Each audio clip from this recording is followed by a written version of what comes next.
এবার হোয়াইট হাউসের কাছে সশস্ত্র এক ব্যক্তির সঙ্গে সিক্রেট সার্ভিসের কর্মকর্তাদের বন্দুকযুদ্ধ হয়েছে, তবে এই ঘটনায় কেউ হতাহত হয়নি। স্থানীয় সময় সোমবার এই ঘটনা ঘটে। সিক্রেট সার্ভিস জানায় নিরাপত্তা নিশ্চিতে হোয়াইট হাউসে সাময়িক লকডাউন জারি করা হয়।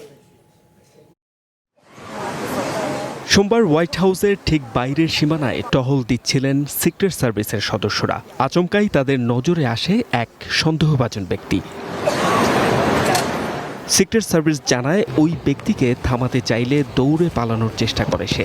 একই সাথে কর্মকর্তাদের লক্ষ্য করে গুলি ছোড়ে ওই সন্দেহভাজন। আত্মরক্ষায় পাল্টা গুলি চালায় ইউনিফর্মধারী অফিসাররা। পরে সন্দেহভাজন বন্দুকধারীকে আটক করতে সক্ষম হন তারা।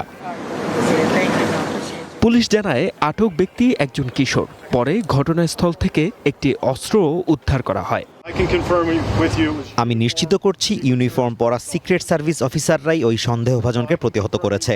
তবে প্রথমে তাকে শনাক্ত করেছিলেন সাদা পোশাকের সদস্যরা। এর পরপরই কড়া নিরাপত্তার চাদরে ঢেকে ফেলা হয় হোয়াইট হাউস এলাকা।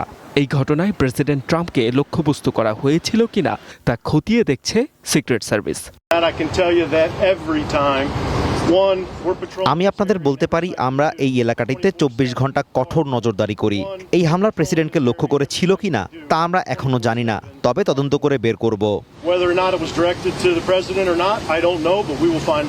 গত মাসেই হোয়াইট হাউস করেসপন্ডেন্স ডিনারে হামলার ঘটনার পর থেকে এমনিতেই সর্বোচ্চ সতর্কতায় ছিল ট্রাম্প প্রশাসন। তবে এদিনের ঘটনায় ওই কিশোর ছাড়া আর কেউ আহত হয়নি বলে জানা গেছে। H A Mataullah, one international desk.